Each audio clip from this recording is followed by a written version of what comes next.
whatever I have joined Brahmacharya Ashram because of Gaur Kumar Prabhu. So he only inspired me in my initial days of Krishna consciousness. Like you're all being inspired right now by him. So I was inspired by him way back in 2007, 2008. Then of course I joined ashram, and he told me I'm humble. I'm like a salt, but I'll tell you, he's very down to earth like a grass. Trinadapi sunichena. So I love that character. And I was immediately, first time I met him, I never met him since, till 2007. I was actually with Sundaranand Prabhu, another, my Shiksha Guru. But then when I met him for the first time, the day one we strike the chord. Actually, we had a very good relationship, and immediately I moved to his apartment, and then I started practicing Krishna consciousness. So I am grateful to Gaur Kumar Prabhu. He is also one of my Patha Pradrakshak Guru, actually. He showed me the path. So I thank Gaur Kumar Prabhu. And what I'm going to speak in front of me, actually, he is a guide and mentor to me. So I am just going to speak whatever I read from Srila Prabhupada's purport and Vishnu Chakri Thakur's purport. So I seek blessings of Gaur Kumar Prabhu and other devotees assembled here, so that I can speak something which is beneficial for all of you. So let's start with some little prayer. Om Namo Bhagavate Vasudevaya. Om Namo Bhagavate Vasudevaya. Om Namo Bhagavate Vasudevaya. Om Ajnanatimirandasya Jnananjana Shalakaya Chakshurunmilitam Yena Tasmai Shri Gurave Namaha. Nama Om Vishnupadaya Krishna Pristhaya Bhutale Srimate Bhaktivedanta Swaminiti Namine. Namaste Saraswate Deve Gauravani Pracharine Nirvishesha Shunyavadi Paschatya Deshatarine. Jai Shri Krishna Chaitanya Prabhu Nityananda Shri Advaita Gadadhara Srivasadi Gaura Bhakta Vrinda. Hare Krishna Krishna Krishna Hare Hare. Hare Rama Rama Rama Hare Hare. Hare Krishna. So, by the mercy of Gaur Kumar Prabhu, I will be taking chapter 19 of first canto Srimad Bhagavatam. So before that, I would like to just recap what we have seen till now in the first chapter, so that we also could recollect what has happened so far. So basically, first chapter, in the first chapter itself, Vyasdev writes 3 important slokas, which actually establishes the Sambandha Abhideya Prayojan Tattva of our Sampradaya.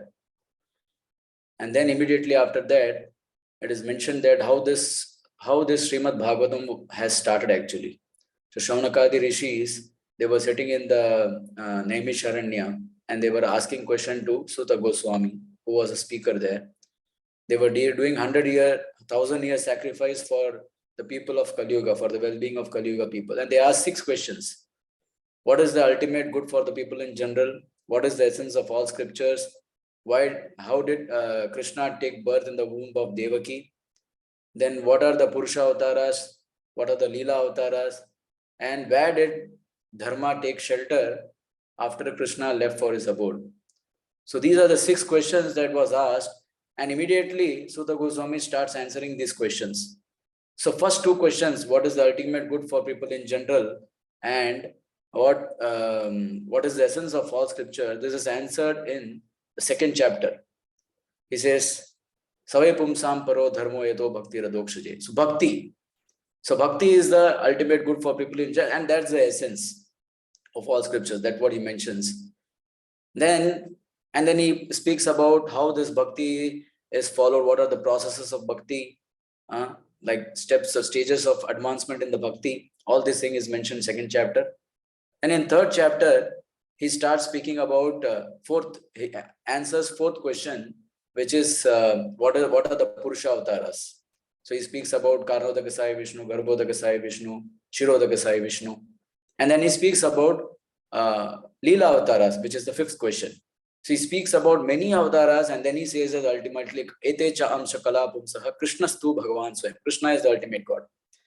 And then he goes on speaking about where did the Krishna Sudhamo Pagate Dharma Jnana Dibisah Kalau Nashta Dashamesha Puranarko Adunodita. So Dharma has taken shelter in the form of this Grantha Avtara Srimad Bhagavatam after Krishna has left for his abode. So like that. Then why did Krishna take birth in the womb of Devaki? To protect the devotees of the Lord. So like that, all the 6 questions were answered in the next 2 chapters, 2nd and 3rd. And the 4th chapter, actually Sutta Goswami stops speaking. Then Naimisharanya sages starts, they think, okay, we are not here just to do the yajna, we want to hear more. So yeah, they ask more questions. The next 3 questions were, what is the history of Srimad Bhagavatam, how it has manifested, and then what are the birth and activities of Sukadeva Goswami, what are the birth and activities of Maharaj Parikshit. So these were the 3 questions asked, and immediately Sutta Goswami starts answering history of Srimad Bhagavatam, starting from Vyasadeva, how he divided 1 Vedas into 4 Vedas, and how he handed over to his different disciples. And after doing so many things, after writing Vedas, Upanishads, Puranas, Vedanta Sutra, everything, he was still despondent. And at that time, Narad Muni appears and he instructs Vyasadeva.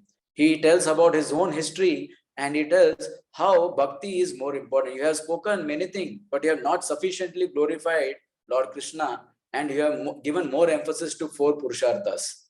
That is Dharma, Artha, Kama, Moksha. So you sufficiently glorify Krishna. So that's what he instructs, and he gives his own example. And after hearing that, Vyasadeva writes Srimad Bhagavatam again. So he already wrote Srimad Bhagavatam, but he recompiled it with the instructions that Narada Muni had given. So this is what comprises of the next like 4, 5, and 6 chapters. And then Vyasadeva, after compiling Srimad Bhagavatam, this first answer of basically the history of Srimad Bhagavatam is answered.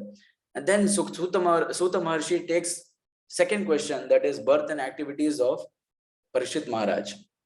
So in that, he starts events that led to birth of Parikshit Maharaj. So he speaks how, after Kurukshetra war was ended, how the 5 sons of Pandavas were killed by Ashwatthama brutally. And then Krishna wanted to chastise Ashwatthama, and how Arjuna was intelligent enough to solve the ambiguous situation where Draupadi, Yudhishthir Maharaj and were on one side, and Krishna and Bhima were on the other side. So this incident, and then after that, Krishna was about to leave. Krishna helped Yudhishthir Maharaj to perform 3 Ashwamedh sacrifice, and he was about to leave. At that time, actually, Uttara comes and asks Krishna to save the child which was attacked by Ashwatthama's Brahmastra again. So Krishna saves Parikshit Maharaj in the womb of Uttara, and then he was about to leave. At that time, Kunti Maharani starts praising Kunti's prayer that comes in 8th chapter. Then after Kunti's prayers, Kunti says that how you are always the protector, and we want that you always keep us in trouble so that we can always remember you and take your shelter. So this was Kunti Maharani's essence of her prayers. And then again, Krishna stayed for, after Kunti Maharani's prayer, he stayed for some time and he was about to leave. Then again, Yudhishthira Maharaj stops. He says, why are you leaving? I'm a sinful person. I killed so many people. So many women have become widow because of me. So you only can guide me now. How I can get out of this sinful reaction? Then Krishna tries to pacify, but nothing happens. Vyasadeva tries to pacify, nothing happens. This was ultimate plan of Krishna, that Bhishma be glorified. So he takes Pandavas to Bhishma, where Bhishma instructs Yudhishthira Maharaj, and then he leaves his body in front of Krishna by seeing the lotus face of Lord Krishna. So that's what we see in 9th chapter. And then what happened is Sutta Maharshi got carried away by the beauty of reciprocation between Krishna and his devotees, that he starts speaking about how Krishna left Hastinapur and how Krishna entered Dwaraka. Like this 10th and 11th chapter were described. And after that, actually, Sutta So Saunakadi Rishis ask, okay, what happened actually? What happened to birth of Parikshit Maharaj? And then he again comes back and then he speaks about how Parikshit Maharaj, who was within the womb, he took birth, and how these Brahmanas were glorifying the activities of Parikshit Maharaj that is going to perform in the future. And then what the leadings that led to the events that led to the disappearance of Lord Krishna and Pandava's timely retirement. So all these things, chapter like Vidura comes home, comes back to Hastinapur, and then he chastises Dhritarashtra, he takes him back. And after that, Yudhishthira Maharaj was seeing the bad omens that something has happened, but he could not speak out, because he was fearing that okay, Krishna might have left, because Narada Muni had already told him that when Krishna will retire, you also retire from this material world. So he was waiting for that moment, and at that time Arjuna was gone to Dwarka. He didn't come back, so he was waiting for Arjuna to come back, and Arjuna comes back and he speaks about the disappearance of Lord Krishna and the Yadu dynasty. Then at that time Pandavas decide that they should retire from the world. So Yudhishthira Maharaj coronates Parikshit Maharaj and then he leaves. Then Parikshit Maharaj's rule is then described in the further chapters, where Parikshit Maharaj, how he was ruling the kingdom, and at that time, how he punished and rewarded Kali. This was mentioned. So, this is a beautiful chapter where it is mentioned how Parikshit Maharaj actually chastised, how he actually took care of every citizen, not just human beings, every citizen, even the bulls and cows were treated inappropriately by a Kali personified person. So at that time, Parikshit Maharaj chastises him, but then still he knows that Kali's time has come, so he gives a place for Kali to reside.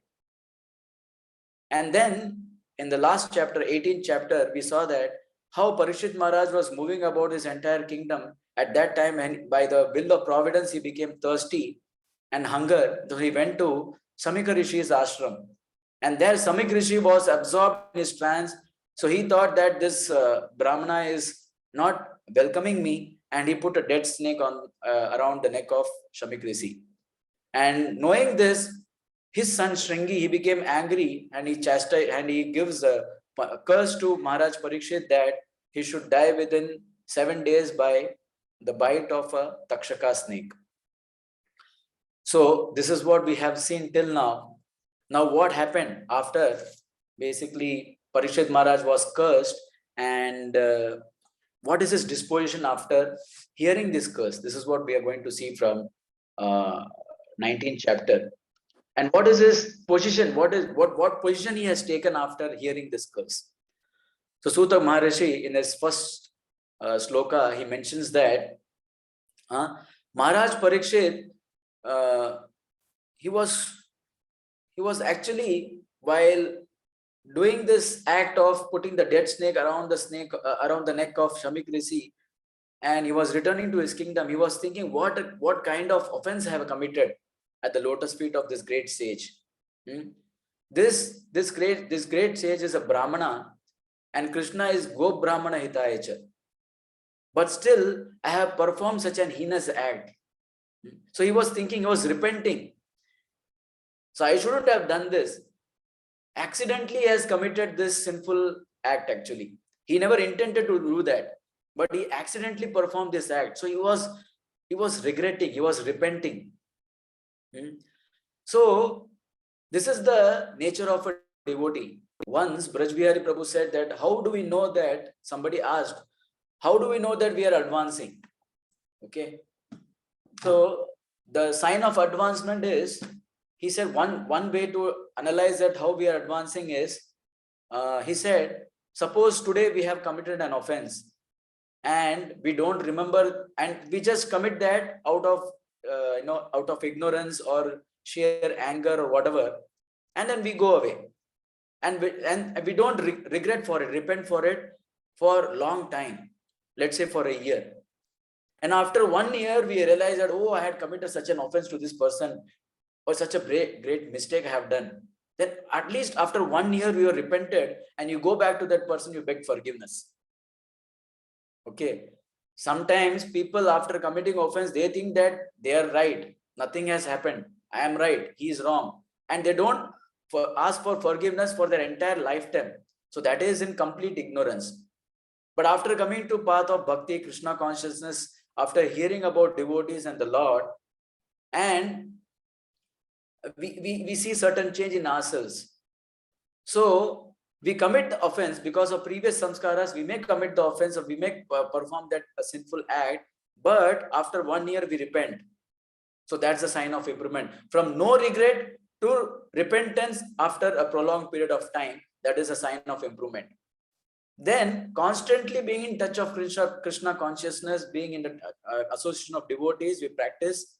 And what happens is this prolonged period will shorten. Actually, we will realize our mistake within a month. We commit an offense today, and within a month we realize, oh, I committed this offense. That's a sign of advancement again. Then within a week we realize that we have committed an offense. That's again a sign of advancement. Then within a day, today we commit an offense, tomorrow while doing our japa we realize, oh, why did I speak like this to this person? I should, before continuing starting my japa, I should go and beg forgiveness to this person, because otherwise my mind will constantly focus on, oh, why this happened, why this happened. So immediately next day morning we go and beg forgiveness to that Vaishnava, oh, please forgive me, and we start our japa. This is again a sign of advancement. But the best and next sign of advancement is we commit the offense, and then immediately next moment we realize, oh, I have committed this. Then immediately, within an hour we go and beg forgiveness. Please forgive me. That means that we have advanced a lot. But the advanced devotees are those people who think before they act. They don't act whimsically. Before committing offense itself, before committing a sinful act, they think, okay, I shouldn't do this. Okay, my impulses tell me that I should do this, but I'll not do this because this is not right. That's a sign of advancement. That's the sign of an advanced devotee. So they don't commit an offense, they don't commit a sinful act. So then now we will say that, okay, why Parikshit Maharaj committed this sinful act if he's an advanced devotee? So again, we will see in the future verses, it is the will of the Lord. It's not that, oh, because of thirst or hunger, he went and he actually committed this offense. No, it was actually the will of the Lord. We will see that. So this is the first sloka. So Prabhupada writes, accidental sins committed by a devotee are sincerely regretted. So that's what happened. Maharaj Parikshit was sincerely regretting. And by the grace of Lord, all sins unwillingly committed by a devotee are burnt in the fire of repentance. So this repentance is very much needed actually. So without repentance, if we don't repent at all, that means we think that we are right. So Parikshit Maharaj repented that he has committed such an offense. That's why he was feeling, very, distressed. Why I committed such an offense? So then, in the next sloka, Parikshit Maharaj thought, actually I have committed an offense by not following the instructions of the Supreme Lord. Right? He said, Dhruvam tato me kritadeva helanat. Kritadeva helanat means he is thinking that I have disobeyed the orders of the Supreme Lord. Why? Because Brahmanas and cows are to be taken care very nicely. And I have committed an offense by not following that instruction. So he is thinking, Duratyayam vyasanam nati dirgat tadastu kamam hi aga niskritayame. He's thinking that definitely I should expect there is something very great danger is going to come upon me. Duratyayam vyasanam na ati dirgat means in a very short time I'm expecting that a big danger is going to come upon me. Calamity is going to come upon me. And he says that tadastu kamami aga niskritayame yatha na kuryam punareva madha. He says, let the calamity come upon me. I am ready to take this calamity with my full heart, because by this calamity, what offense that I have committed, what sin that I have committed, by this, my offense will be nullified. If I accept this in a willful way, and my sinful reaction, my offenses will be nullified. So, so Prabhupada writes actually in this purport, Supreme Lord enjoins that Brahmanas and cow must be given all protection.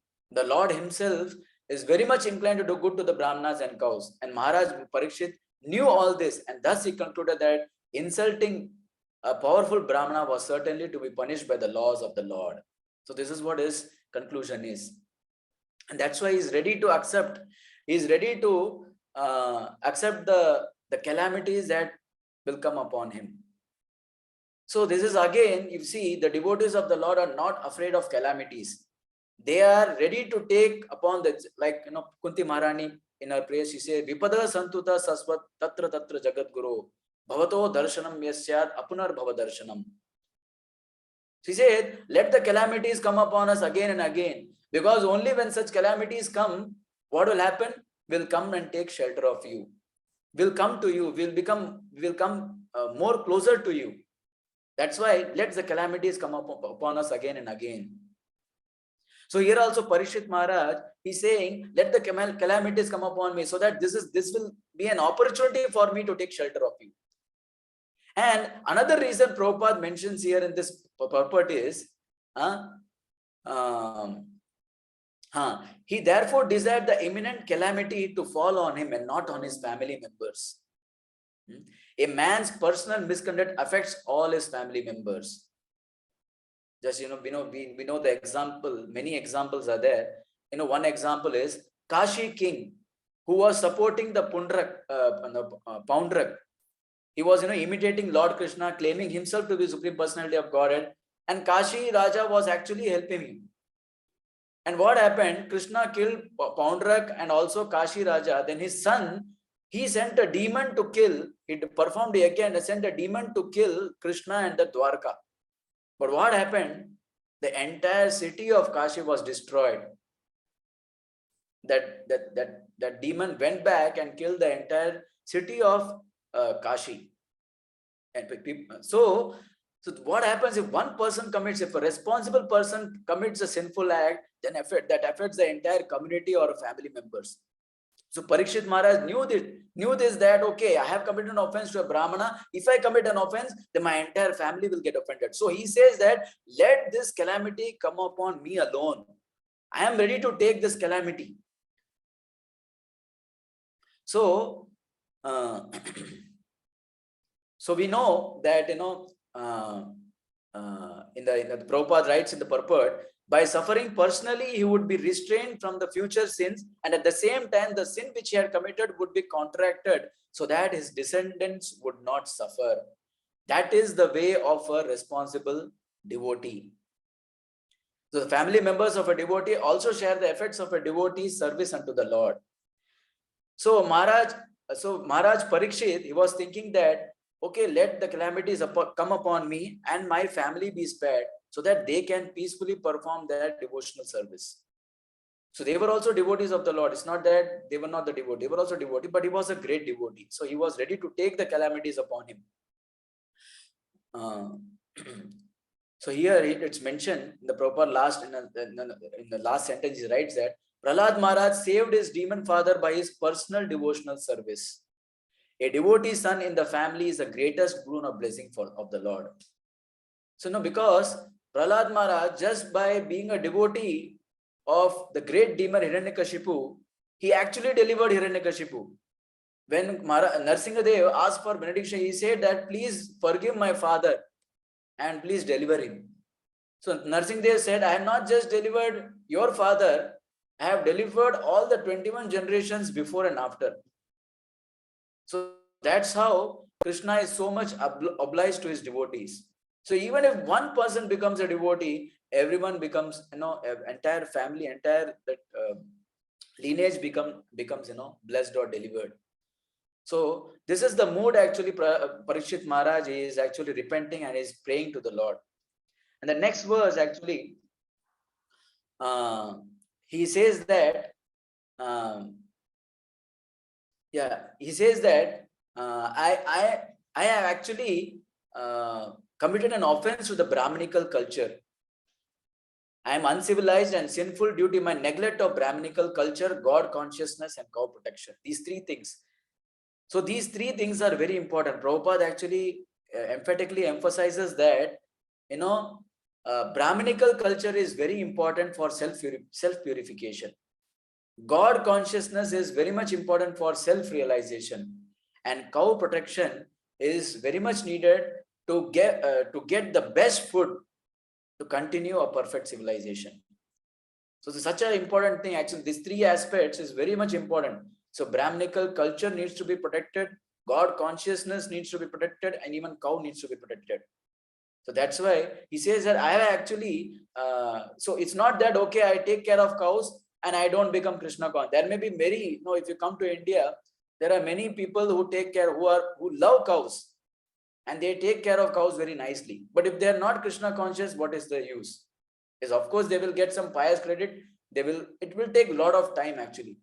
From pious to become Krishna conscious, it will take a lot of time. So that's why it's necessary. Okay, someone may be very good in taking care of cows, someone may be Krishna conscious, but he offends a Brahminical culture.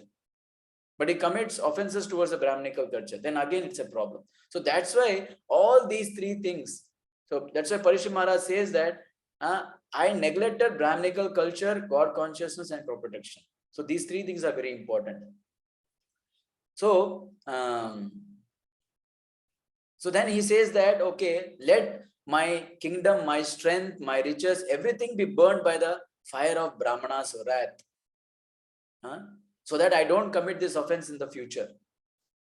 Yes, he was expecting some great calamity, but he never expected that Shringi will curse him to die within 7 days. He never expected that, but he definitely expected some bigger curse or bigger, danger to come upon him. So, Parishit Maharaj, being the protector of religion, being the representative of the Supreme Lord, he wanted to, because if he performs such an heinous act, he was repenting that, okay, I have committed an offense to a Brahmana, and if I continue, if I don't get reaction, then what will happen is in future, the next generation will think that, okay, Maharaj Parikshit did that and nothing happened, so let us also continue the same thing. So it will create a legacy. So he want to stop this. He doesn't want the legacy to continue like this, committing offense to the Brahmanas or cows or, other godly people. So that's why he thought that, let me get a strong reaction so that this sets an example for the future generation to follow. Okay, if we commit such an offense, then, we have to suffer. So like that he says. And then the fourth sloka, when he was repenting like that, so he received a news from Shamika Rishi. So Shamika Rishi sent one of his disciples, his name was Gaurmukha. So Prabhupada writes in the purport that, there is a one Gaurmukha named disciple of Shamika Rishi. He comes and he informs Parikshit Maharaj that you have been cursed by Shamik Rishi's son Shringi, that you will die within 7 days by a snake bite. So what happened? Sasadu mene nachire na takshaka nalam prasaktasya virakti karanam. So he didn't think that, oh, what a great calamity, what a curse. Why 7 days? Why within 7? Why I have to die within 7 days? Have I committed such a great offense? Okay, I could have been bereft of my wealth, kingdom, everything, bereft of my beauty, knowledge, everything. That's fine. But why to die within 7, such a short period for such a small mistake? I should go and speak to Samik Rishi. I should go and, counteract Shringi's curse, because I am also powerful. I am Vishnu Rat. I have been protected by Lord Vishnu within the womb of my mother. He didn't think like that. How did he thought? He thought that Sasadu mene nachire na takshaka. Oh, this is very good news. He thought this is very good news. Why? Because this will actually make me indifferent to these worldly things. I'll become detached. Now I am too attached to these worldly things. I'm attached to my kingdom. I'm attached to my family members. I'm attached to my wealth, my prosperity, all these things. Now this news to die within 7 days is a very good news, because I am going to become detached from all these worldly things. So this is what was his third thought process. So here Prabhupada mentions that Maharaj Parikshit was a great devotee of the Lord and a bona fide candidate for entering to the kingdom of God. But even though he was so, his material assets as the emperor of the world were setbacks to attain to perfect attainment of his rightful status as one of the associates of the Lord in the spiritual sky. So that's why he willfully accepted that. So he never thought, Prabhupada writes in the end of the Maharaj Parikshit could have gone to Muni to beg his pardon.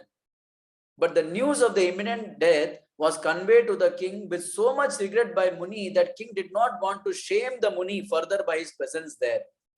Actually, when we saw in the 18th chapter, Shamika Rishi was actually, repenting a lot. He was crying. He was actually chastising his son Shringi. Oh, how can you commit such an offense? How can you curse a king, such a great devotee of the Lord? How can you do that? He was crying, he was wailing, he was begging pardon, he was begging, forgiveness to the Lord to forgive his son. So like that, he was actually repenting. So when he heard the news from Gaurmukha, he thought, when Gaurmukha actually explained the entire scene, he said how Shamik Rishi was crying, wailing in front of the Lord, begging pardon. He was with so much regret, he has passed on this news to you so that you can prepare yourself for the next 7 days. So Parikshit Maharaj knew that. That's why he didn't want to go in front of Shamik Rishi and beg pardon, because he thought, if I go in front of him, he will become even more embarrassed.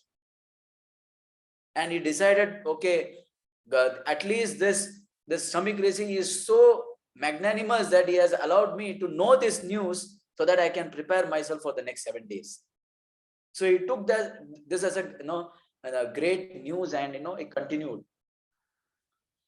So Maharaj Parikshit was actually fortunate to receive the notice of his inevitable death. All of us know that we are going to die within 7 days. No, we are going to die at some point of time, but we don't know what is the time that we are going to die. That's why, because of this ignorance, we want to enjoy our senses, we want to enjoy in this material world, we want to go on with the things that are giving happiness to us.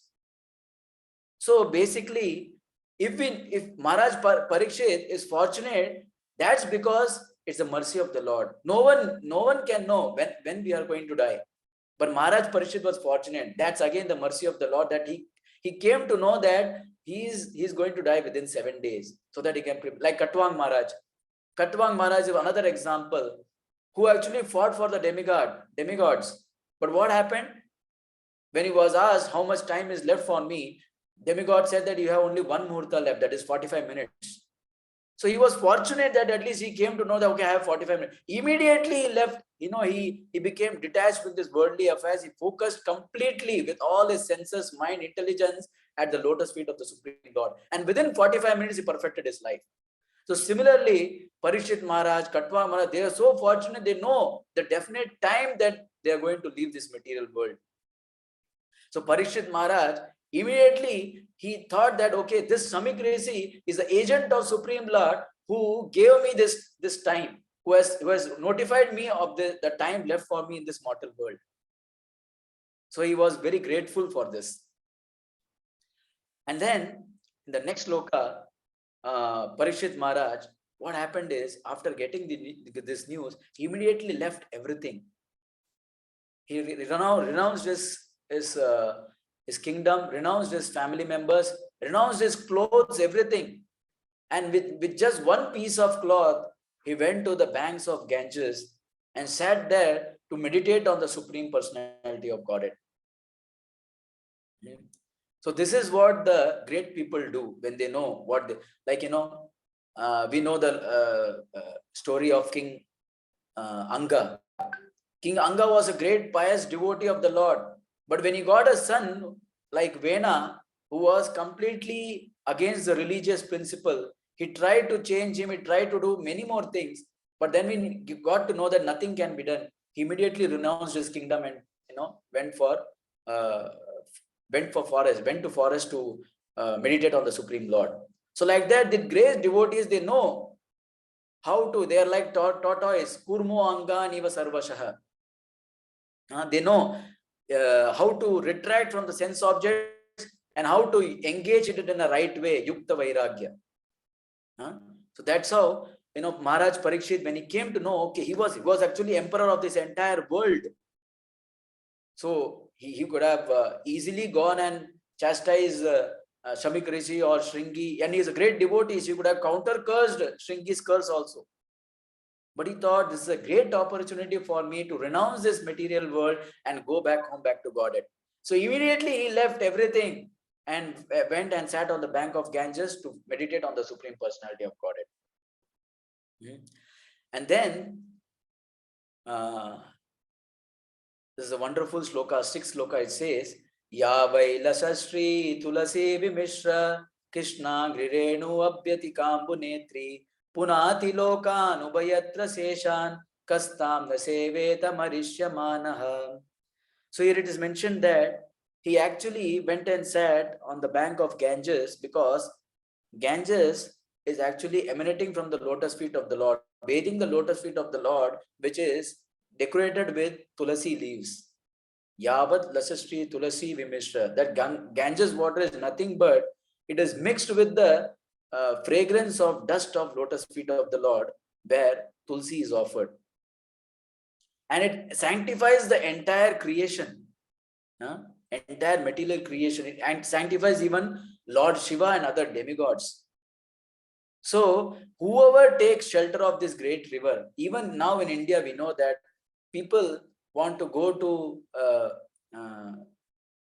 to some holy place and leave their body. Many people want to burn their body at the banks of Ganges. Even now, if you go to Ganga, in the banks of Ganges, you will see there are so many dead bodies are being burned, because they want to get the shelter of this great river, which is emanating from the Supreme Lord. So basically, it's non-different from the Supreme Lord, Ganges, Yamuna. Here, Prabhupada mentions that Jiva Goswami says that in his purport, that is actually Parishit Maharaj took shelter at the near the banks of Yamuna River, because according to geographical calculation, Yamuna River flows through Hastinapur. Hastinapur means New Delhi. So which river flows near Hastinapur? That is Yamuna. So he logically explains that Yamuna River is flowing. So he might have taken shelter at the banks of Yamuna River. But whether it is Yamuna or Ganga, both are actually representatives of the Supreme Lord, and they are as purifying as the Supreme Lord. So he went and he sat at the banks of Ganges and he started meditating on the Supreme Lord. Then Krishna was actually, Parishit Maharaj was now in 7th sloka. He thinks that he's going to next course of action. Now he has renounced. Now he is thinking, I am going to fast until death, and now I am going to meditate on the Supreme Personality of God and Lord Shri Krishna. Why Lord Krishna? Because he is coming from the descendant of Pandavas.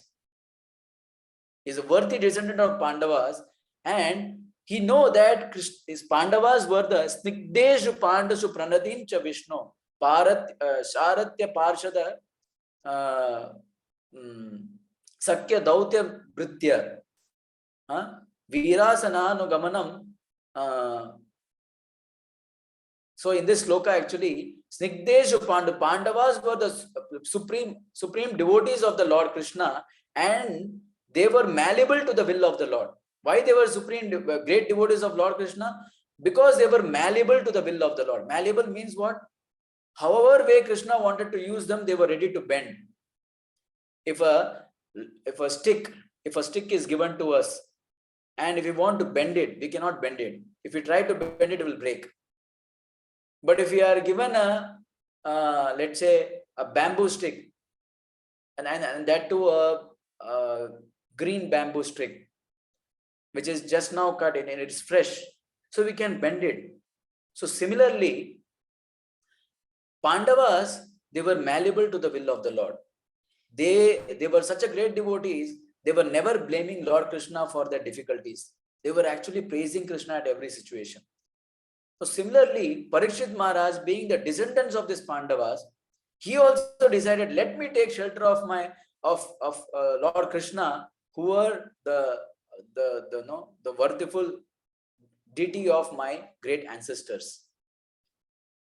And then, because Krishna is the only person who can give liberation, Mukti Pada. Not other demigods or any other gods cannot give liberation. Only one God, that is Krishna. That's why he's called Mukti Pada. So he decided, okay, within the 7 days, I need to perfect my life. I need to get liberation. So let me go and take shelter of this Mother Ganges and fast until that and constantly hear about the Supreme Lord. So this is what is Maharaj Parikshit determination. So, yes. And then in the 8th sloka, he says that he thinks that no, when he actually he sat on the bank of Ganges, this news was spread across the entire universe. Entire universe, and in this entire creation, all from Satyaloka till Patala Loka, everyone came to know that okay, Maharaj Parikshit, the great emperor of this entire world, actually he has renounced his life, and he's sitting on the banks of Ganges to perfect his life. So at that time, great sages, they all traveled from different places to come and see how Maharaj Parikshit is going to pass his last few days, 7 days, and how he is going to attain his perfection. And all these great sages, they already knew that, okay, some great event is going to happen at this particular moment. And what is that? They already knew that Sukadeva Maharishi is going to come and he is going to speak Srimad Bhagavatam Parikshit Maharaj, and Parikshit Maharaj is going to perfect his life by hearing this Srimad Bhagavatam. So this great occasion, none of this Rishi Munis wanted to miss out. So that's why they all came from different places and they gathered at the banks of Ganges. So in the next 9 and 10 slokas, it is mentioned different sages like Atri, Vasishta, Chavana, Saradvan. So many different rishis, they come and gather and they are waiting for Parikshit Maharaj to leave. So we may think that, Arey, what is this? What is this mentality? If somebody is leaving and we are going to watch, okay, how he is leaving his body, let me go and watch. This is like a cynical behavior, right? We may think like that. But in the case of Parikshit Maharaj, in case of Vaishnavas, it's not like that. When Vaishnavas are leaving, when devotees are leaving, they are actually going to their home. They are going to their home means they're going to the Lord's abode. So this is a like, let's say we are going to some some place, and then when we are returning back to our home, then we say, okay, tata, bye bye. And those whom we have visited, they will come and they will come till the doorstep to see us off. So it's not that they are happy that, okay, he is leaving our home. It's not like that. They're happy that, okay, they have visited our place and now they're going back to their own place. So similarly, devotees of the Lord are not belonging to this particular material world.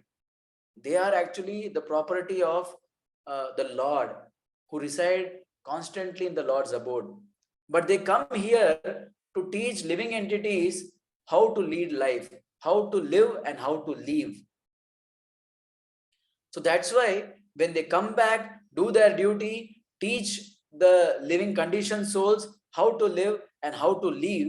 So they are setting an example how to live when they are leaving this material world and going back to their home.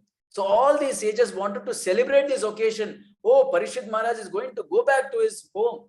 So let us go and celebrate. So that's what the mood. That's why all these great sages come and assemble there to watch Parikshit Maharaj leave this material world.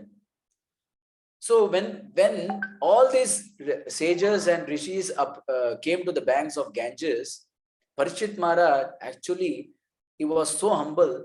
He actually welcomed them, bowing down his head to the ground. He received them properly actually. He offered dandavat obeisances to each and every individual rishis actually. So this shows that how much he was grounded to earth. He was not, oh, I'm a king. And then he was actually begging forgiveness because he has offended a Brahmana, because by offending a Brahmana, he got this curse. So he was thinking, let me offer my obeisances to all these rishis and sages and all these Brahmanas. By at least offering my obeisances, I can get rid of this greatest sin. So with that regret, he was begging forgiveness to, he was bowing down before each and every sages actually. So that's the mood actually, Parikshit Maharaj is having. He was so humble, down to earth. And only such, humble people will receive the blessings of great Vaishnavas, blessings of sages, blessings of all the devotees, and ultimately the blessings of the Supreme Lord. So, yeah. So after all the rishis and sages were comfortably seated, so he tells them that he has decided to fast until death. He tells them that I have decided that now I have only 7 days left for me. So in this 7 days, I'm going to fast, and I'm going to fast, and I want to hear the glories of the Supreme Lord. So Raja says, Aho vayam dhanyatama nirpanam mahattamanu grahaniya shila ragyam kulam brahmana pada sauchat durad visishtam batakarya karma. He says that I am most fortunate, I am so grateful that I have got the favors of all these great sages. He says, because generally great sages or rishis or great devotees of the Lord, sannyasis, they don't go to a place which is filled with opulence. They don't go and meet a person who is in a kingly order. Because he says, generally you consider such kingly person as a refuse, as a reject, and you keep us in a distance place. So if you see, even in Chaitanya Charitamrita, Lord Chaitanya Mahaprabhu, when Pratap Rudra Maharaj wanted to meet Lord Chaitanya Mahaprabhu, he said, I cannot meet a Vishayi. Vishayi means one who is enjoying the material world. Pratap Rudra Maharaj was not a Vishayi. But Chaitanya Mahaprabhu wanted to set an example that a renounced order should not meet, shouldn't actually associate with two things. That is, women and worldly enjoyers. So he says that I cannot associate with Pratap Rudra Maharaj. So that was an example that was set by Chaitanya Mahaprabhu. And similarly, Parikshit Maharaj says that I am like a refuse, I am like a reject. So he is considering himself like a stool and urine, or the washed water of the great sages' feet, lotus feet. So he's saying, I am of no use actually. But still, you all have come here to give me a favor. So that's what, see, the humble disposition of Parikshit Maharaj. So that is why he is receiving such great blessings. He is receiving he is going to receive the message of Srimad Bhagavatam. So we should not think that, Parikshit Maharaj has committed such an offense at the lotus feet of that great Brahmana Shamik Rishi. But actually that was, how come great devotees can become affected by the thirst and hunger? Great devotees won't get affected by thirst and hunger actually. They are not on this body level, they are transcendental. So that means they are out of this body.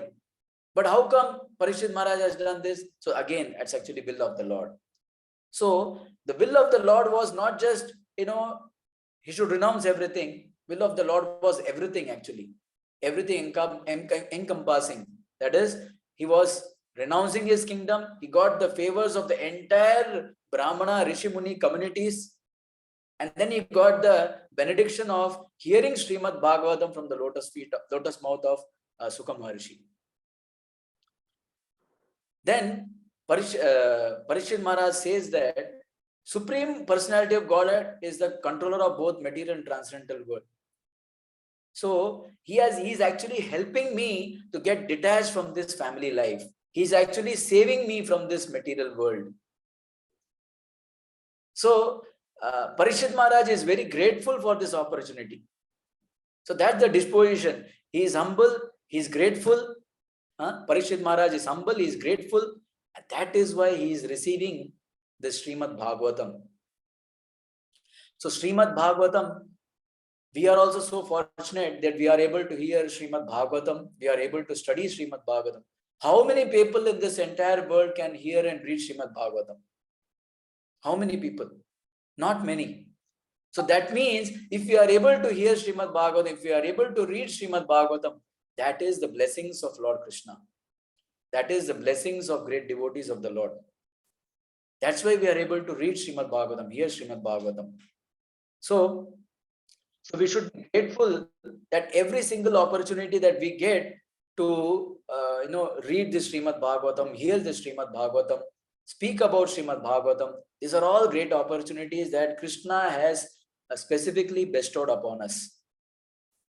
Then he says, amazing verse 15 sloka, he says, Tammo payatum pratiyantu vipra ganga cha devi trita chittamishe dvijopasishta kuakastakshakoba tashatvalam gayata vishnu gata. He says, now I am just completely tammo payatum pratiyantu vipro. I just want to take completely shelter of the Supreme Personality of Godhead, of Ganga. Why? Because now within 7 days, this Takshaka bird is going to come and snake is going to come and kill me. And I have only one desire at this particular moment. Gayata Vishnu Gata. Dashatvalam, let the snake come and bite me, but I have only one desire. I want to continuously, whatever time is left with me, let me continue hearing the glories of Lord Krishna, Lord Vishnu. So, Chaitanya Mahaprabhu says, Trinadapi Sunichena Tarorapi Sahishnuna Amanina Manadena Kirtaniya Sadahari. One will develop this desire to constantly hear about, constantly sing about Lord Krishna only when we have these prerequisite qualities of Trinadapi Sunichena Tarorapi Sahishnuna Amanina Manadena. So, Parikshit Maharaj had all these qualities. That's why it is not that out of blue he got this desire. Oh, I want to hear continuously. We may desire, okay, I want to hear continuously. Like for example, we have one devotee here. He likes to chant continuously. Whenever he gets time, he will pick up his big bag continuously chant. Many times I have seen him, Ekadashi or Nirjal Ekadashi or Srila Haridas Thakur's disappearance day or appearance day. He would chant 192 rounds easily. So I thought that, okay, he's chanting 192. Let me also try to chant. But it was not possible. I started chanting after 64 rounds, my hands started aching. I couldn't chant. So we can't just imitate other devotees or imitate great devotees of the Lord. So we need to develop these qualities. Trinadapi Sunichena Tarorapi Sahishnuna Amanina. Only when we develop these qualities, then we will be able to continuously sing and chant and hear about the glories of Supreme Lord. Otherwise, this bodily discomforts will trouble us. We will not be able to focus on hearing about the Supreme Lord. So we will see in Srimad Bhagavatam how 7 days and night, see, Parikshit Maharaj was affected by hunger and thirst, and he offended Shamik Rishi. And now, these 7 days, just one time, one particular moment, he was thirsty and hungry and offended. And now, 7 days, he is going to fast and he is not going to sleep. Without sleeping, without eating, without drinking, he is going to constantly hear Srimad Bhagavatam from the lotus mouth of Sri Sukha Maharishi. How is it possible? At one particular moment, he couldn't tolerate hunger and thirst, and now he is able to continuously tolerate that for 7 days and 7 nights. So that's the will of Supreme Lord. Krishna wanted him to act like that, so that he can show the glories of Srimad Bhagavatam, glories of Sukha Maharshi, and glories of Parikshit Maharaj. Now that's why he's saying Dasatwalam Gayata Vishnu Gata Gayata. Constantly now I want to hear about Krishna's pastime. Whatever come, I am now completely surrendered at the lotus feet of Lord Krishna. This is what he says. So this is the great quality that we can learn. So we need to develop these qualities. It is not that these qualities will automatically develop. We need to put an effort to develop these qualities. Effort to develop this humility, effort to develop this tolerance, effort to always give respect to others and not expect respect for ourselves. These qualities slowly, gradually, by taking baby steps each and every day, meditating on, oh, how much I have tolerated today, how much I have exhibited this quality of humility, how much I have given respect to others, not expecting for myself. So every day, if we can keep track and slowly, if we start progressing, one day we will develop this taste of, Sada, Kirtaniya Sada Hari. So this is the quality that we can develop from Parikshit Maharaj. Parikshit Maharaj was, even though he was a worldly emperor, we may think that kingdom means so much administrative work, how one can get time to constantly hear and chant about the glories of the Lord. But Ambarish Maharaj, what did he said that Savai Mana Krishna Padaravindayo Vachamsi Vaikunta Gunanu Varnane. So Ambarish Maharaj was constantly, even though he was the emperor of this entire creation, in entire world, he was constantly absorbed in engaging all the senses in the service of the Supreme Lord. So Parikshit Maharaj was also the same. Yudhishthira Maharaj was also the same. So these devotees, having these qualities, they are able to constantly absorb their mind and senses in the Supreme Lord. So it starts with senses. It's not just, okay, I will start. I have heard this topic. I know that I need to constantly keep on chanting the glories of the Supreme Lord. Let me do that. It's not possible. Intelligence may be convinced, but our mind and senses are not convinced. So first it starts with senses. So we have to engage our senses constantly. Now, right now, we are engaged in 24 hours in our own sense enjoyment. Then we should start at least focusing 2 hours a day. I will engage my senses in the service of Supreme Lord. 2 hours now. Now after 1 year, I should engage at least 3 hours, 4 hours. When the senses become purified, then automatically mind will become controlled. And when the mind is controlled, then intelligence will get the clarity, discrimination to do the right thing. Then our soul will be protected. Otherwise, we'll become Atmaha, the killer of our own soul. If we just let loose our senses, let the senses do whatever it wants to do. That's it. When the senses are let loose, the mind is also free. Mind is like a tiger out of the cage or lion out of the cage. Then the lion can devour everything. Lion can devour our soul also. So that's why it's very important that we develop these qualities that Parikshit Maharaj is exhibiting. It is not that now Parikshit Maharaj is exhibited this quality at the last moment of his life. For the last 7 days, he exhibited this quality. No. Parikshit Maharaj had these qualities ingrained within. That's why it came out at the dire state of his life, at the last moment of his life. If we don't practice throughout our life how to live, then how we are going to practice at the time when we are going to depart. So that's why how to live and how to live. How to live is very important, so that how we have lived our life will actually help us how to live. So this is very important. Parikshit Maharaj has practiced his entire life practicing these principles of humility, tolerance, and giving respect to others, not expecting for oneself. That is why at the end moment, even he was not at a mistake. He was not such. He has not committed such a great offense, but still he had to get such a big curse, and he had a right disposition to handle that.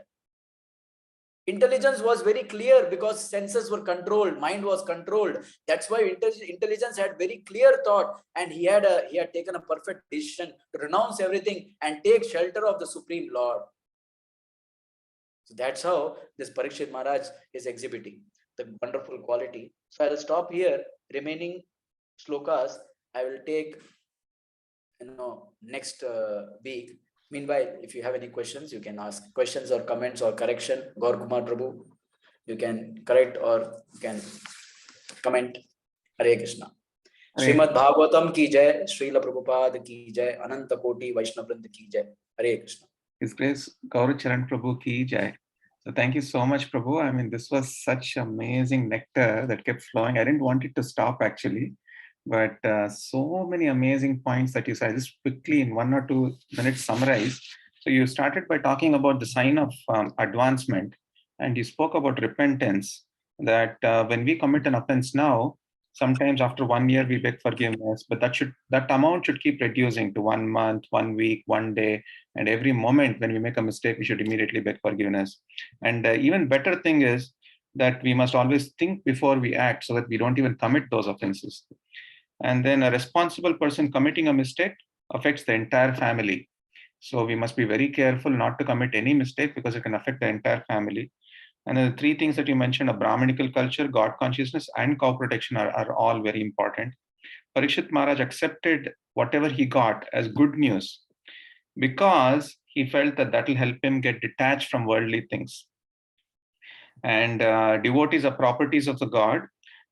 They come here to teach how to live and leave before they go back home, back to Godhead. And I like the example of how we say, when we say Tata Bye-bye, we know that they're going back to their home. So when devotees also, when we go to see them leave, they're going back to the spiritual world.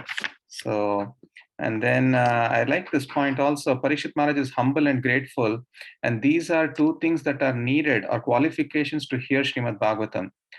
And then only we'll get the blessings of Krishna. And then you mentioned that we need to develop these qualities of humility, tolerance, in order to constantly hear narrations of the Lord.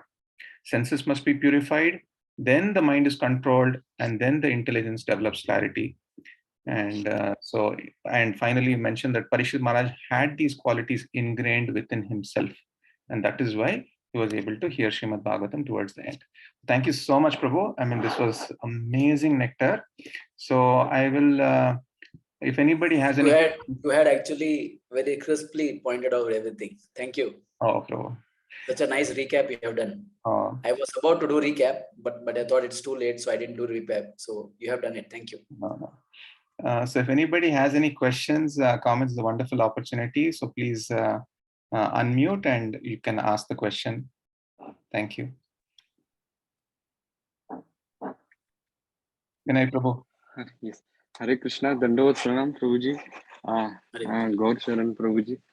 Today I thought that it's Gaur Charan Prabhu, but now it's Gaur Charan Prabhu. Thank you so much, Prabhu. I'm like so grateful to Gaur Kumar Prabhu for like introducing us to like great devotees like you, and like making us hear from them. I'm not a great devotee. I am just a small devotee trying to serve. Yes, Prabhu. Yeah, thank you. But yeah, and it's really it's really inspiring and sweet to see relationship between you and Prabhu and genuine appreciation from each other. We get to learn a lot from just seeing these interactions, Prabhu. And the class was like, as Gaur Kumar Prabhu said, was really amazing, each and every word. So many practical tips, especially like this, the things you mentioned about repentance, that how it can be practically, how like the devotees who are advancing, they practically channelize it, and how it's related to the advancement, and how like how if we are living with devotional principles, then only we will be able to live in Krishna consciousness, and so many other amazing things, Prabhu. And in the beginning, Prabhuji mentioned that like he was in USA, and then you like how you spend a day with Gaurang Prabhu, and then you went to India, became a brahmachari, and like practicing for so many long years, serving the mission in so many ways. This is just hearing this is like inspiring in so many ways, Prabhu. Like I mean, when like person comes to USA, like it's like Mrit Krishna, like you are attached there until like kicked out by Maya, but like people like you, person like you, genuinely inspires and like gives us internal strength to practice Krishna consciousness and like strive to move ahead in spiritual life. So thank you so much, Ru. Thank you very much. And like if possible, please keep coming back to this Sangha and giving us your association. By Gaur Kumar Prabhu's mercy, I'll try to serve him according to his instructions. Oh, Prabhu, we're definitely going to invite Prabhuji again, no doubt. In fact, next week itself, Prabhuji is coming, but even after that, we will invite Prabhuji again. Samaksh Prabhu, go ahead. Hare Krishna, Prabhuji. Thank you for. Am I audible? Hello? Yes. Yes, Prabhu. Yes. So, Prabhuji, it was an amazing lecture. Like you covered so many things, and it was so full of nectar. I just have one doubt.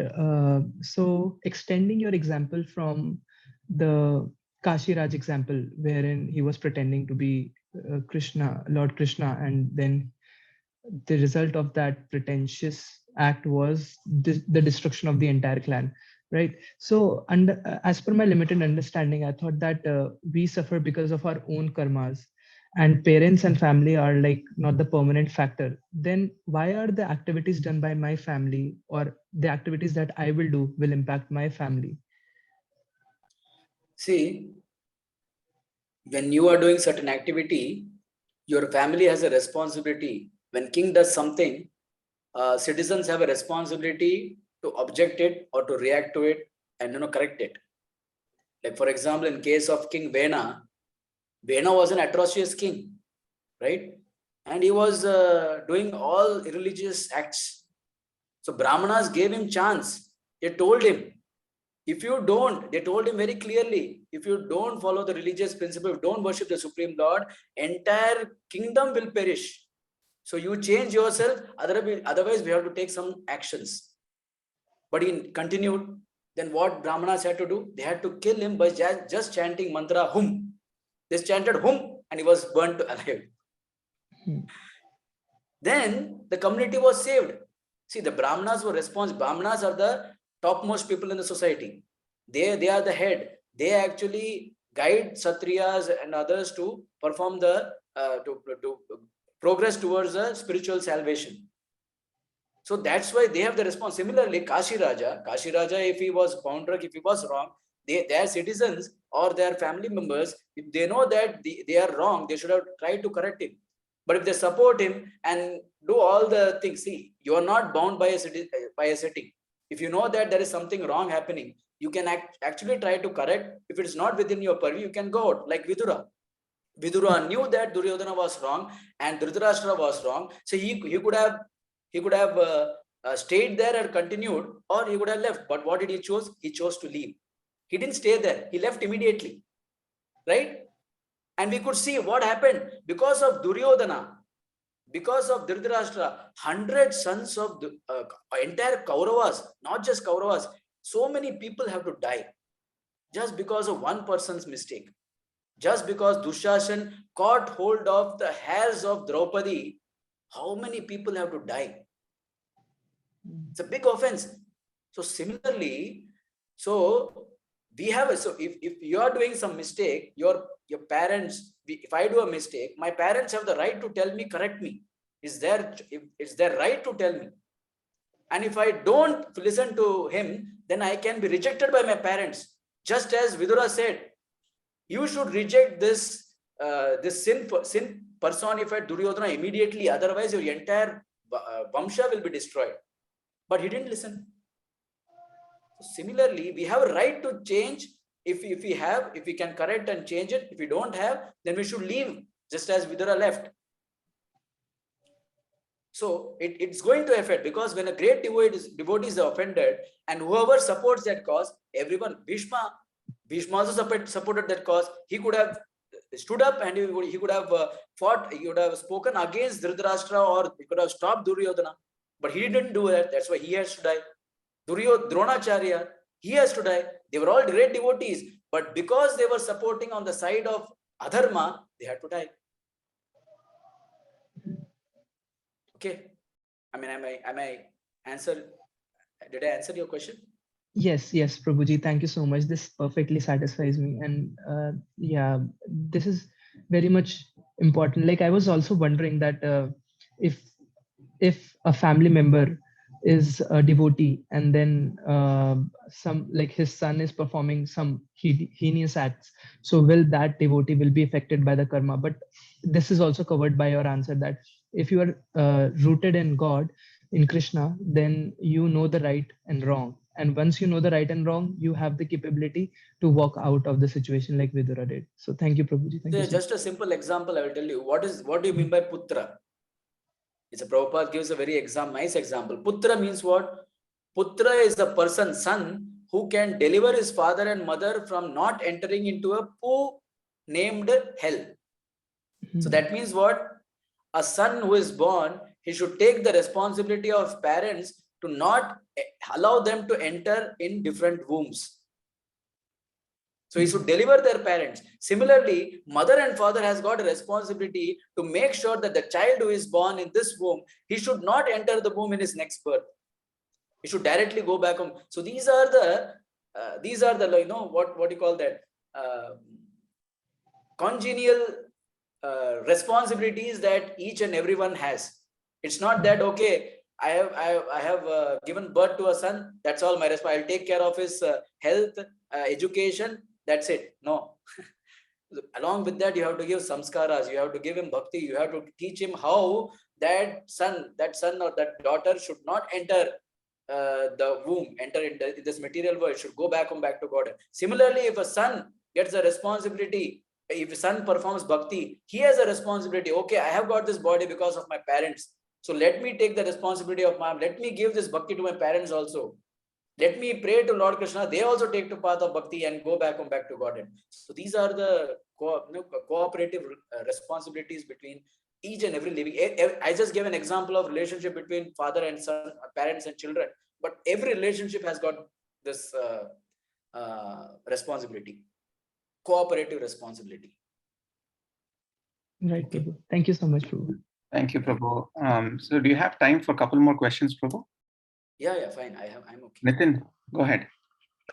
Hare Krishna, Prabhu. Thank you for the wonderful lecture. And so I just wanted to ask one thing from what you just discussed. So, like, as Samach Prabhu asked, and you mentioned that if something wrong is going, I'm sorry, if something wrong is going on, you should, like, move away from it, like Vidura did.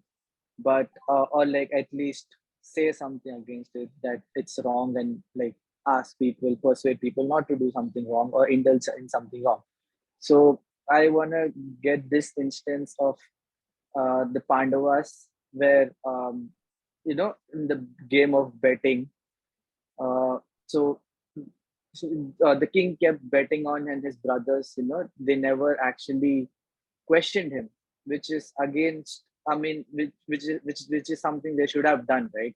So, and it is also the case in real life as well. Sometimes when you see someone you know very closely, or your family members, they do something wrong, but then because they are part of your family, you actually sometimes don't say anything, because they might be elder to you, or maybe even spiritually inclined, if you can say. But sometimes you feel, or some by mistake they do it. So how do you react, or what should be done in such cases? What should have been the right reaction for those four brothers, and also for us in real life?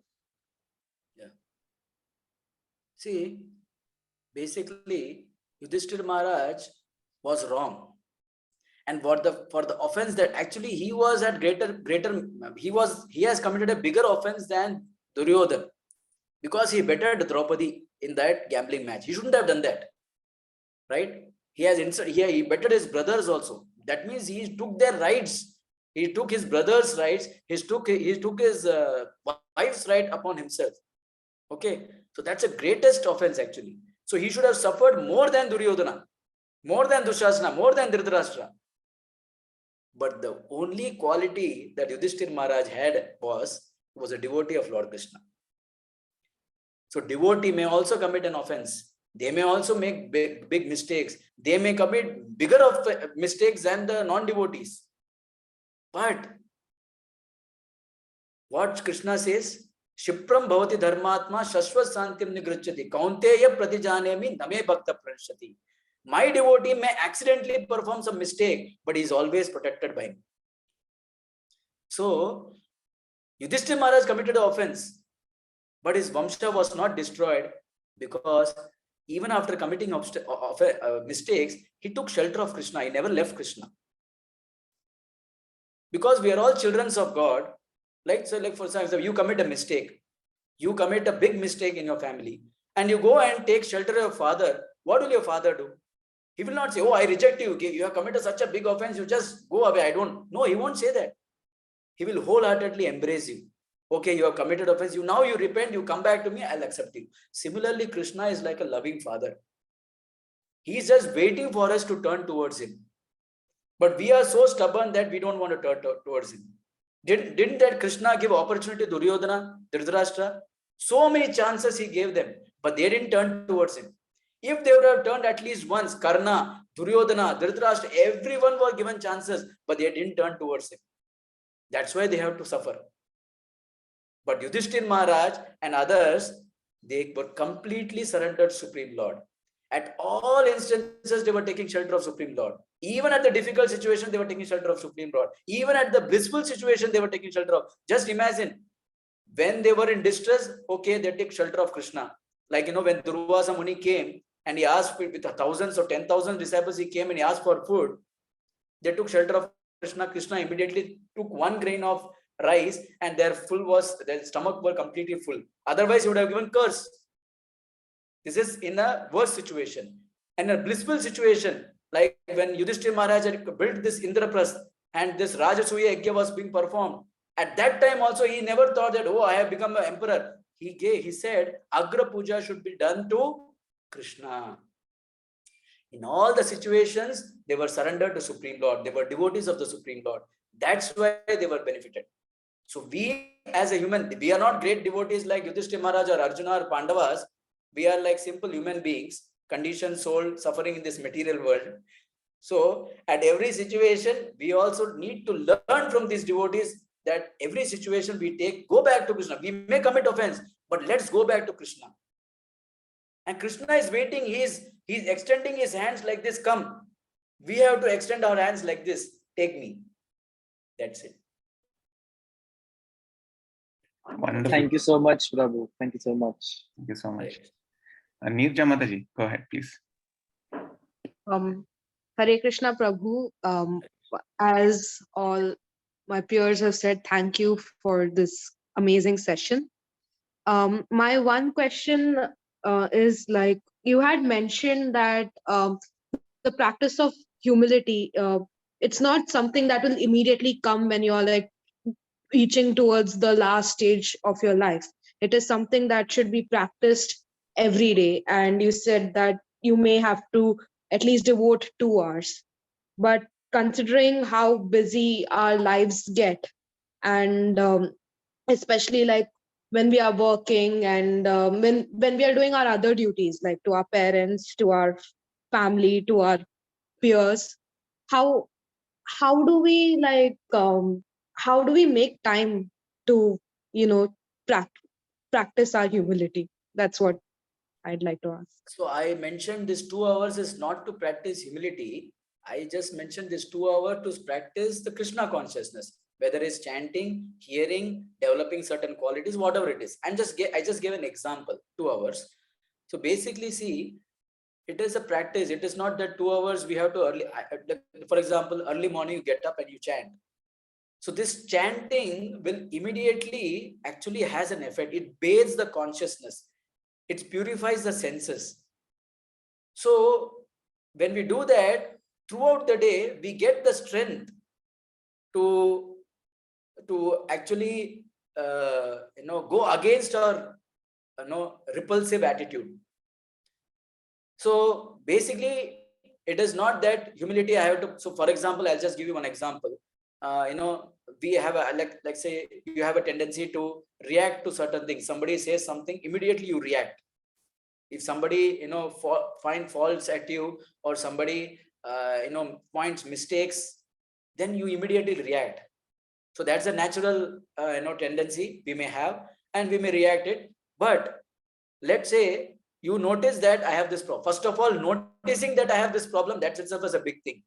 I remember before coming to Krishna consciousness, our tendency, at least my tendency, was okay, just to grow up the ladder in the office. However possible that, and in that process, if this person feels bad, I don't care. I just need to grow. That's the mentality we have. And we are just thinking about ourselves. How to grow, how to earn, how to do this, how to do that. We just keeping on thinking about ourselves. So at that time, when we commit certain offense, when we hurt someone, we don't feel that, okay, I have hurt someone. We just keep on continuing because our goal is different. But when we start practicing bhakti, when we start practicing Krishna consciousness, start chanting, start reading Srimad Bhagavatam, Bhagavad Gita, what happens is we realize, oh, this is a problem I have. So recognizing that I have this problem, that itself is the first step. So when we realize that I have this problem, then we can start working on it. If we don't realize that I have this problem, then we will not start working on it. Yes. If you know that I am not humble, if you know that I am not tolerant, if you know that I am not giving respect to others, and I'm expecting respect for myself, then this is a problem. First, we have to recognize that. Once we recognize, then okay, I have to start working on it. So that determination we need to gather. That will we need to gather actually. Vyavasayatmika buddhi ekeha kuru nandana. What is this Vyavasayatmika buddhi? Vyavasaya means business. Atmika means what? Business of the soul. Vyavasayatmika buddhi ekeha kuru. That Vyavasaya, one who knows that the business of the soul. Business-minded people, how they work. They are constantly thinking of money. I want to earn money. I heard when I was working in Seattle, I heard that Bill Gates, when he is walking, and if $100 bill falls down, he doesn't bother to pick it up, because the time he bows down and picks that much money, he actually earned $1 million at that particular moment. I heard this. So that he doesn't bother about the small thing. His focus is just how to earn money, how to increase his business. This is what his focus is. So now when we realize after coming to bhakti, okay, I am not meant for earning money. I am not meant for settling comfortably in this material world. I am not meant for enjoying my senses. If we are convinced about this, then we will start focusing on business of the soul. We may not be ekeha kurunandana, we may be bahushaka, but at least we will start focusing some part of our time, some part of our day in this ekeha kurunandana, in this vyavasayatmika. That is business of the soul. Soul means what? Okay, I am the soul. I need to focus on humility. I need to focus on tolerance. You have to practice. See, simple thing is, Vraj Bihari Prabhu says, you be alert, you be conscious of what is happening, how you are reacting, how you are acting, how you are behaving with different people, how you are reacting to certain things. You just be alert and constantly. So this is going to tax your brain. It's not so easy. So if you want to progress in spiritual life, see, we are taxing our brain, taxing our body, everything for earning money to live comfortably in this world. Why not tax our intelligence, our mind, in at least keeping track of what is wrong happening with us? When we keep in track of what is wrong happening with us, so next day we will think, okay, I am actually losing my tolerance at least 10 times a day. Tomorrow, let me at least one time, let me tolerate. Out of these 10 instances, let me tolerate at least for one time. So this is a slow progress. It is not going to happen, within a day or within a week. It's a lifetime of preparation. It's a lifetime of preparation. We have to constantly work on it. We may fall down. Like, for example, in my case, when this Chaturmasya comes, there is less service outside. There is more service inside. So I have time to think. So that time I reflect what is wrong happening, what I need to do. So that it's not that we are 24 hours a day, 365 days we are busy. No, that's not. It's not right. Actually, it's not true. We have time. We can take out time if we want. If we care for our soul, we can take out time. So this Chaturmas period, I think where I'm going wrong, what is happening, how I need to improve, and then we slowly progress. So like for example, pre-monsoon we had a hectic schedule. Actually 3 months I had to practically be there on site for about 12 hours, sometimes at night also. So that time my only focus was let's just chant and start my day off with my services, chanting and service, that's all. And I didn't have any time to think. But now that service, that phase is gone. Time, this too shall pass. You know the story, this too shall pass. So once one king, he said to his minister, he was an intelligent minister, he wanted to test his minister. He said, you find me a ring by looking at that ring, happy man will become sad and sad man will become happy. So he knew that such ring doesn't exist, but he said, you get me this ring, then I will reward you. Otherwise, you are a useless fellow, he says. So this minister was saying, how will I pass this test? So he was just searching. And in this kingdom, he saw an old man and he was a blacksmith. He says, okay, have you come across this ring, which by seeing which, sad man becomes happy and happy man becomes sad? So this person says, oh yeah, I'll give you one ring. So he gave that ring to him. So until his search, this minister was actually really sad. He was thinking, oh, I couldn't find this ring. What will I do? How will I answer my king? So he was really sad. But when he got the ring, he became happy. Then next day he went and king said, oh, did you get the ring? All the ministers were laughing. They knew that he couldn't get this ring, but he gave the ring. And when the king saw, king was happy. Oh, he couldn't find the ring. But when he saw the ring, he became sad. Because what was written on it? This too shall pass. So the sad moment will pass, happy moment will come. Happy moment will pass, sad moment will come. Similarly, the hectic days will go off and the relaxed days will come. And relaxed days will pass, hectic days will come. But in all this process, we should be focused on Vyavasayatmika Buddhi, business of the soul. We should not forget about the business of the soul. That is bhakti.